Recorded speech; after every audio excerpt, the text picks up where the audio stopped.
The Church of Jesus Christ of Latter-day Saints is working to reopen Sunday services.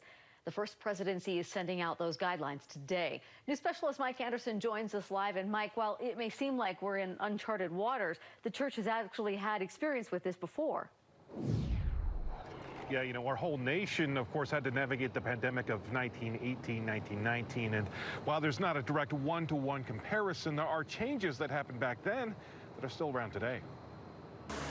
Meetings inside church buildings won't look quite like they used to, at least not at first. But among the things this pandemic has taught us, I like sitting with my friends all the time, is that many of us miss people. Sadie Bohus is enjoying a small birthday lunch with her mom and aunt. We definitely excited to get back to the church and see all of our friends besides just little groups. They say that social and shared element of worship is important. Especially my mom, I know she's been talking a lot about it. She was actually the one that was kind of telling me about it, and she had tears in her eyes. But as pictures released by the Church of Jesus Christ of Latter-day Saints show, a return to Sunday services may look a bit different. These aren't the first times that we've been challenged as members of the church, and they won't be the last. Historian Rick Turley says times like these get us to re-examine how we do things. The pandemic of 1918, 1919 occurred in a time of great change, great social change, and great technical change in the United States. And much like now, changes started to show up in church services. And so there were members of the church up before that time who are already experimenting with things like individual sacrament cups. Something that remains today. Before they began to experiment with that, people used a common cup in sacrament meetings. Of course, the hope is that many changes will be temporary,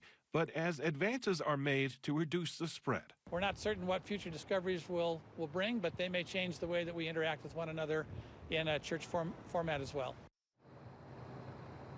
And per church guidelines, shorter meetings of less than 100 will happen in phase one, according to local government guidelines, as they will allow, and then groups of more than 100 coming in phase two. Of course, all of this will have to be coordinated with area and local leaders. Back to you. All right, we'll see how this moves forward. Thanks, Mike.